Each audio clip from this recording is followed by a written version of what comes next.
So when did you move up here to London? 64. Okay, why? Well, I tell you why we came.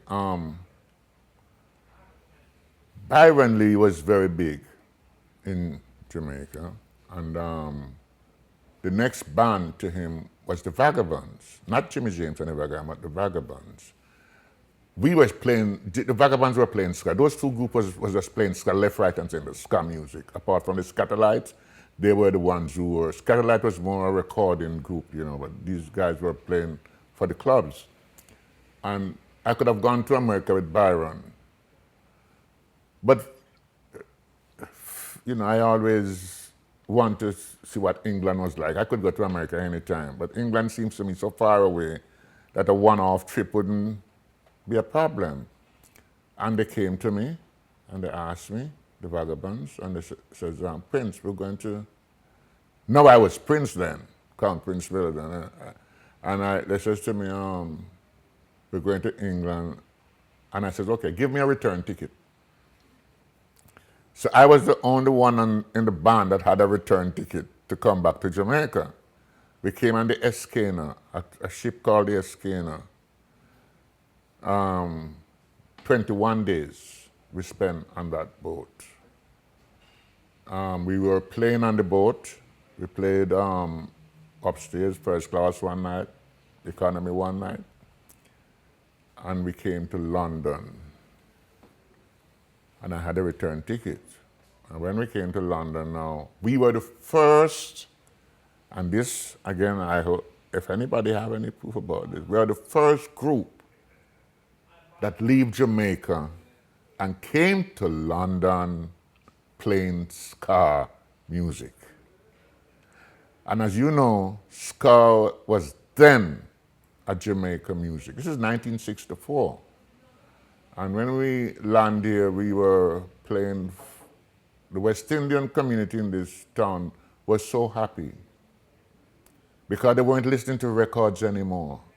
They had a group, live Jamaican musicians who were playing Jamaican music, and the music that they have just become familiar with, ska. And we were on stage demonstrating it for them. We were doing this, and we went to every town hall in this country. We went and performed, even Fulham Town Hall, you know. And that's it. We came and we started to play ska. We were on every television show. The Tonight Show, the Cathy Kirby Show, we were on every record show. Another thing a lot of people don't know, when we came here in 1964, the first ska album was recorded, and it was recorded at Decca. And the guy who was the producer for that record was none other than Dick Rowe. You know what I'm talking about now, right? And that record was called Ska Time. And I am on the cover with my mouth open, big wide. As a matter of fact, because Jimmy was with me. Jimmy James was always there, you know. But the group wasn't called Jimmy James and the Vagabonds then. It was the Vagabonds, you know. And when we started to play R&B, then, which was a part of the music anyhow. You know, when in Jamaica you have to play ska, but you have to mix it. You have to play some calypso, not menta then, but ska, because as you know that ska graduated from menta. So it don't make sense playing menta. You play ska and calypso, which is more commercial for people to dance with in a bigger thing, and that's it. So people responded well to this music, did they? Whew. Oh, you know, I mean, we were packing the places, and that's why, you know, you can imagine I'm playing in Jamaica for, you know, 200, 300, 400 people, especially, but when you do a show, it's at like 2,000, but, you know, in clubs and things like that, and you find that you're here now, and every night, every Saturday night or Friday night, and the thing, these shows used to stop at 11. In the town hall, you can't go no further than 11 o'clock. And people used to clue from 6 and pack the place. And we used to enjoy it. So by then I decided not to come back to Jamaica because We weren't making a lot of money because it was 9 of us plus some backup staff. And, you know, things was tight. Things was very tight, but fun. You know, driving on the motorway in this one little van, you know, and it's cold, going into a place to sleep, and you know what they give me to warm? A bulb in a wire thing as a heater. I didn't hear how you put it under the mat, under the sheet with you to keep warm. You know, so, you know, we go through that, trying to let people realize that the music was there. We also was the first group, as a group, from the Caribbean, anyway, to go behind the Iron Curtain. We went to Hungary to play ska. Nothing else but ska. It's strictly ska music. So we actually, not saying that we didn't invent it, ska, but we helped to make it popular in England and Europe because we brought it here. We were the only group. We were the only group that, you know, that there was other calypso steel band. You had steel pan around the place. But as a group of musicians, the Vagabonds was the group. You have a group that came after and helped to promote ska, but they were mostly R&B too, you know. They tried to get into R&B quicker than the ska, you know.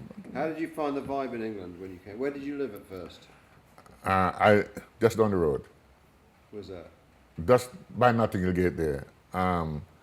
What's the name of it? On that street in front of Hyde Park there. I can't remember.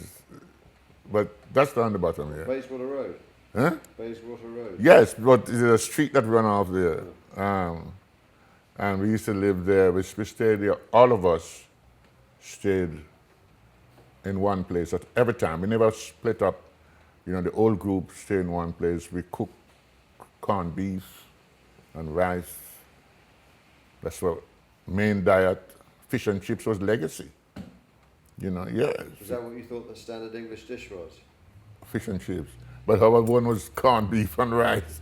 But it was done such a way, you know, when you cook chicken, because we had the Jamaican cook and the rice and peas, it was wicked, but that's Sunday. For the rest of the week, you have to do on your little corned beef and rice and enjoy. But it was fun. You know, we played at places, and we had not, after a while, we had people who were coming in that were, you know, English people who were coming to enjoy the music because they had seen it, maybe in Dr. Noir, seen it on television, we were on, you know, these programs doing it, and they come to enjoy themselves. And then, you know, we graduated from that till we went to the Marquee, which is a different story. What do you think to the music that you heard over here? When we came, well, they were playing R&B. They were playing, you know, most of at that time when we were here, you had the mods and the rockers.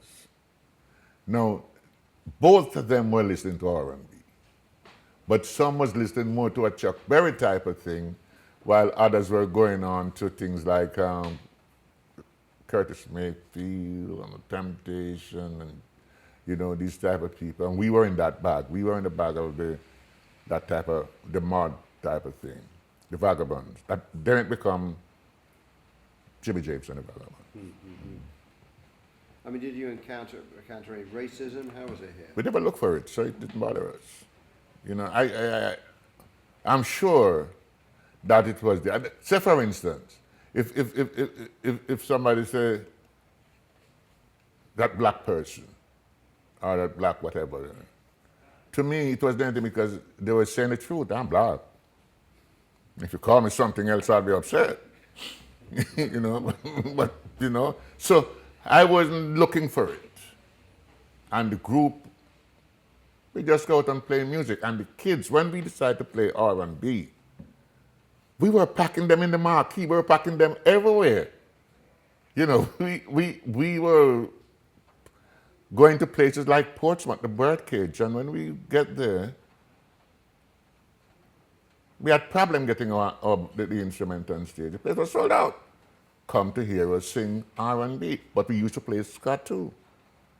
You know, we had to put ska in it because that was what we came here basically, as a Jamaican music, you had to do that. I'm not talking about reggae or anything like that. I'm talking about ska.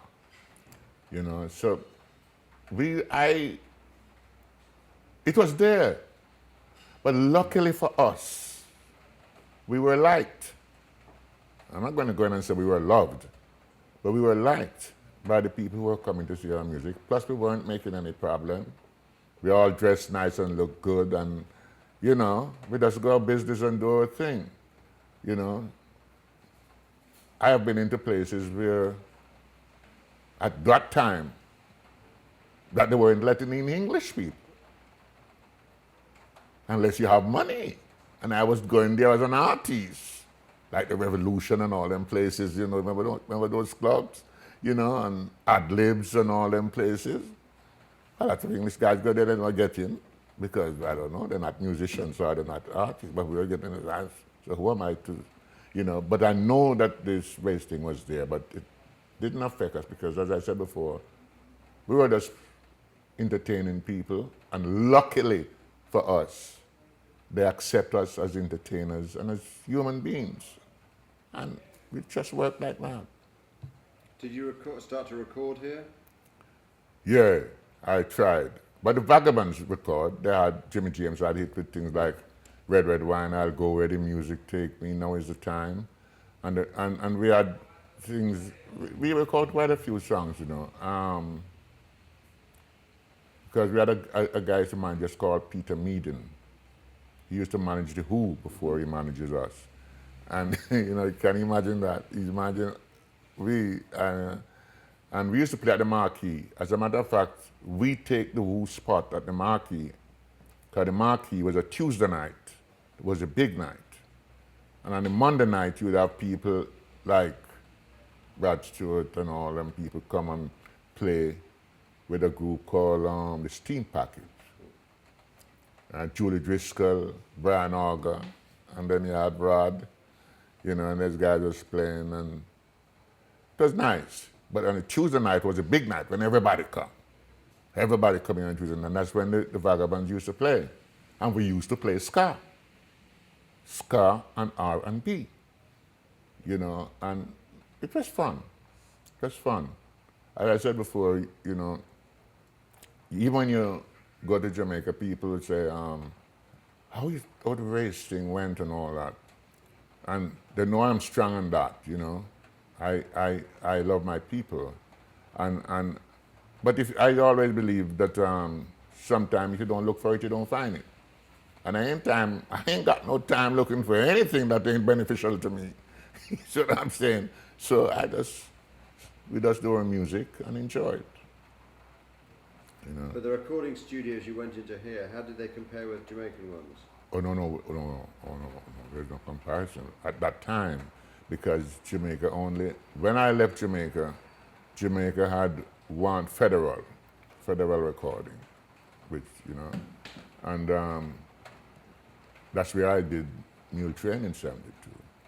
But then it evolved. They got a lot of brilliant studios in Jamaica now, and people are coming from abroad to record there because it's good, you know.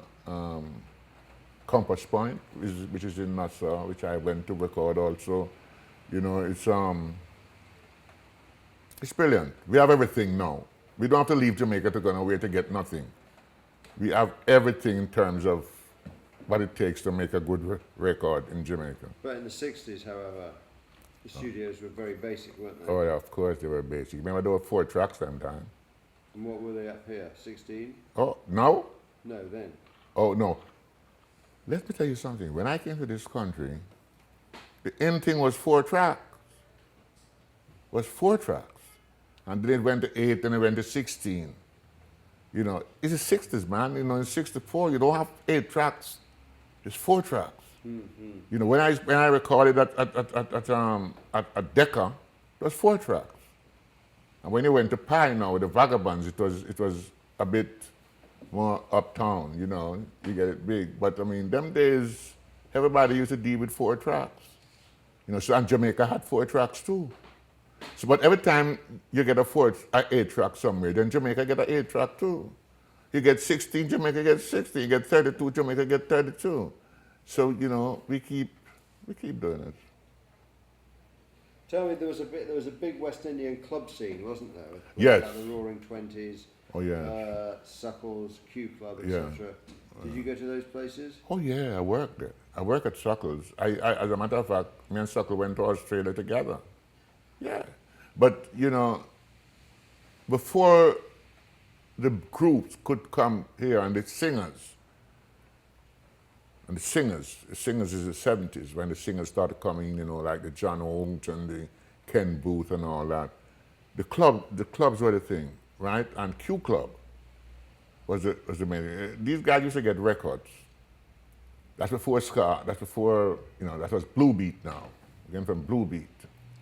And which is rhythm and blues really, you know. And they used to, Larry Lakin started these sort of things. They used to get these records from Jamaica, imported, and people would come up, because remember in those days you had a lot of migration from Jamaica coming up to England, and people would bring up records, and they would take it to the sound system and give it to the sound system people to use and things like that. And there were people like Duke Vin and Count Suckle who used to have their own record collection. I mean, Suckle used to play at the Roaring Twenties. And all these people like Georgia Fame and all people used to go there and listen to the music and know exactly things like Sitting in the Park that Georgia sang, all them things, you know. These records come from the clubs like the Roaring Twenties. So, but these guys weren't the only guys who had records. Because when you travel, coming to this country from the Caribbean, record is a part of your ammunition. You know, this is the music you listen to. This is the music that you enjoy when you're home, so you travel with it. So when you have a little party, you can play it. You know, so people used to mostly, but the clubs play a very, very big part in it. The Q Club, the Roaring Twenties, you know, and places like the Scene, which wasn't a black club, but used to play a lot of black music. The Scene in one, you know, and so it's and Flamingo, you know. So the club scene did play a big part in it. What about the American GIs who are serving over here? Oh, they used to come to the Q Club and the Roaring Twenties, and they used to bring records also. And Suckle was the guy who used to get all of these records, Count Suckle, you know. Yeah, he, as I said before, you know, he's a good guy, and he had a good club, a properly run club, which, you know, but the music as it is, a lot of people helped to make it possible that the reggae artists could come and have an easier passage. Because when they came, they had an easier passage because their music was being played on radio. And ska never used to play on radio and all that, you know, as I said before, you know, but we used to play it live, you know. But the club did a lot. You'd hear it, absolutely, you'd hear it in clubs, even kind of in the north, you know, you'd hear ska in clubs. Yeah, man. Vagabonds carried there. And we used to dance to them. I tell you, I used to go on stage, and when I come off, I sweat. And I said, them guys, when my ticket, when it was time for me to go back to Jamaica, I cash in my ticket and get some money. So I was the richest guy in the group. About 40 pounds was for the ticket at that time. I was the richest guy in the group. You know what I'm saying? But I enjoyed it. And when you're giving, you know, a lot of people don't understand, but when you're giving and people are taking it and enjoying it, it's one of the greatest feelings in the world. When you're up there and doing things that some of these people have never heard before, and you see them enjoying it, that feeling inside of you, really, you know, there's a lot of people like Chris Blackwell. You know, people have to lift the heart off of that man. I mean, from Dr. No, he was involved. You know, he created a scene where he puts out music. I don't think he did it for the money. I think he did it because he wanted to put good music out there so that people could really enjoy it. You know, because for him to take something like ska to start, you know, ska's a Jamaica thing. It's not supposed to be liked anywhere else besides But it Jamaica. totally changed. I mean, that influx of Jamaican music totally changed British culture. Oh yes, totally, for the good. Definitely for the good, because you didn't have any, you don't have no fighting and rioting and all them type of thing. People started to get together and enjoy the music and enjoy the food. The sweetest food ever. Just enjoy it and enjoy the company, And for me, that era, that part of it, was excellent, because it was fun. We played the music, the people enjoyed the music. We had one of the best singers in the band, which was Jimmy James, and I was there clowning around like an idiot, but it works. It works and people enjoy it. So that time was good. So did you think of yourselves as people like yourselves, Tony Washington, Owen Gray, Jimmy James? Do you think of all those guys at yourselves as pioneers? I would think so. People like Owen Gray has got to be mentioned at all time. Tony Washington. I was in Jamaica recently, and Tony Washington record is still playing down there. Record called Sunday. And it's not just playing, it's popular. Yeah, and he didn't even know that. I asked him, he said he didn't get a penny either. But that's a story, but it's fun. I was privileged to do the 50th anniversary, and I did all the shows. And to me, again, that was another part of my life that I can never forget. Working on stage with there's people that have liked to be there. Some have passed away, some, like Millie, it would have been nice to have her there, but she wasn't there, but the show still went on. And that to me was a magic 6 nights of music. But you changed your career in a way, didn't you, after Mule Train? You became a kind of more of an MC and an actor. Yeah. One has to eat, you see. And see, my mouth is big, so I eat a lot of food. Stomach big too. Yes, I do acting. I played Marcus Garvey in Black Heroes in the Hall of Fame for about 6-7 years. In Jamaica, in America, and here. And fantastic experience. I did Desmond's. I played Vince in Desmond. I played Vince in Pork Pie. There's a lot of things I do that you take you another program. You have to change the tape again for that to be. I'm telling you, but I hope that the little I'm telling you will help to make whatever program you're doing, help put some spice in it or something like that. Could you sing us a verse or two of Mule Train? What? Mule Train! Can't get better than that. And the mouth still big.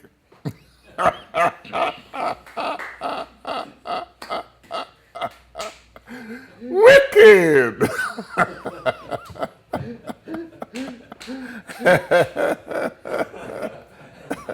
Even I like that. Yeah. Thank you, Cal. You're welcome, sir. I hope people enjoy it. We covered it after. Worked with him in Kingston. Yes, yeah. I worked as the downbeats and as a solo act. I have worked with most of the artists that come to Jamaica. Chuck Berry, Sam Cooke,